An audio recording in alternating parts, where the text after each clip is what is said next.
जनसंवाद न्यूज, सत्य आणि विश्वासाची बातमी। डोंबिवली पश्चिमेतील ह प्रभाग क्षेत्रातील देवीचा पाडा परिसरातील जगदंबा माता परिसरातून भरत भोईर नाला वाहतो।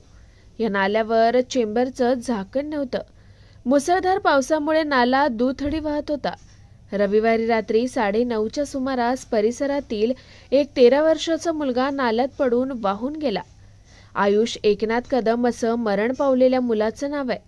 तो देवीचा पाडा जगदंबा माता परिसरातील शांताराम निवासमध्ये आपल्या कुटुंबियांसह राहत होता। जगदंबा माता परिसराच्या बाजूला नाल्यालगत असलेल्या मंदिरात आयोजित केलेल्या भंडारा कार्यक्रमात जेवण सुरू होतं। हात धुण्यासाठी आयुष तिथे गेला, पण नाल्यावरील झाकण उघडं असल्यानं आयुषच्या निदर्शनास आलं नाही आणि तो थेट नाल्यात पडला। या घटनेची माहिती अग्निशमन विभागाचे अधिकारी आणि कर्मचारी घटनास्थळी पोहोचले, मात्र त्यांच्याकडे प्रयत्न सामग्री उपलब्ध नसल्यानं अग्निशमन कर्मचारी नाल्यात उतरायला तयार नव्हते। अखेर वेदांत जाधव हा तरुण आपल्या जीवाची पर्वा न करता नाल्यात उतरला।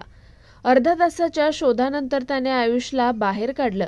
त्याला उपचारासाठी हॉस्पिटलमध्ये घेऊन गेले, मात्र आयुषचा दुर्दैवी मृत्यू झाला होता। डॉक्टरांनी सांगितलं, याला अर्धा तास आधी उपचारासाठी आणलं असतं तर तो वाचला असता।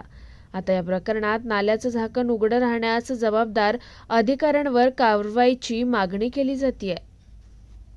त्या परिवाराची भेट घेण्यासाठी ते आलो होतो आणि जेव्हा इथे बघितलं असता रिंग रोडचं जे काम सुरू आहे आणि इथे एक मंदिर आहे, त्या मंदिरामध्ये काल भंडारा होता आणि त्याच्यामुळे या रिंग रोडच्या कामामध्ये या नाल्याच्यावरची झाकणं तुटली होती आणि त्या झाकणांमध्ये आयुषचा पडून दुर्दैवी मृत्यू झालेला आहे। मला प्रशासनाला एवढंच सांगायचं आहे की आज त्या एका मुलाचा मृत्यू झाला, अनेक बळी इथे जाऊ शकतात।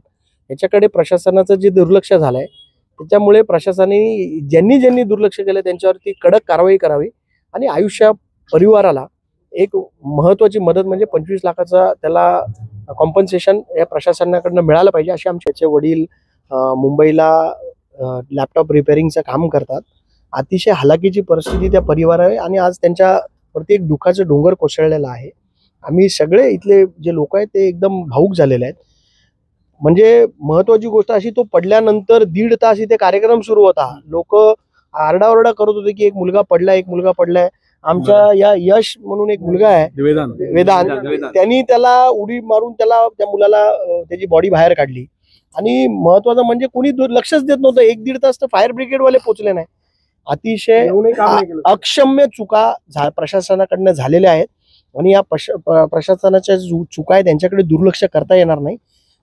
कडक कारवाई व्हायला पाहिजे आणि या परिवाराला मोबदला आर्थिक मदत मिळाली पाहिजे असं आमची 9:15 वाजता तो पोरगा इथे जेवायला हात धुवायला आला, तो त्याच्यात पडला। तर तेव्हा ते फायर ब्रिगेड वाल्यांना फोन केला इथल्या अध्यक्षांनी आणि इथं कार्यक्रम चालू होता 2 तास, तरी ते लक्ष देत नव्हते। मग नंतर जेव्हा फायर ब्रिगेडची गाडी आली तरी पण फायर ब्रिगेड वाल्यांनी लक्ष दिलं नाही आणि ते आम्हाला पण उतरू देत नव्हते।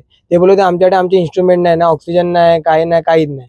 शेवटी आम्ही त्याला तिथून बाहेर काढला वाचून, आम्ही आमच्या प्रयत्नांनी निवडून 9 वाजता तो पडला, तर आम्ही त्याला 12:15 वाजता काढला। जनसंवाद न्यूज, सत्य आणि विश्वासाची बातमी। आजच सबस्क्राईब करून बेल आयकॉनला क्लिक करा आणि पहा ताज्या घडामोडींचा अचूक अंदाज आपल्या मोबाईलवर।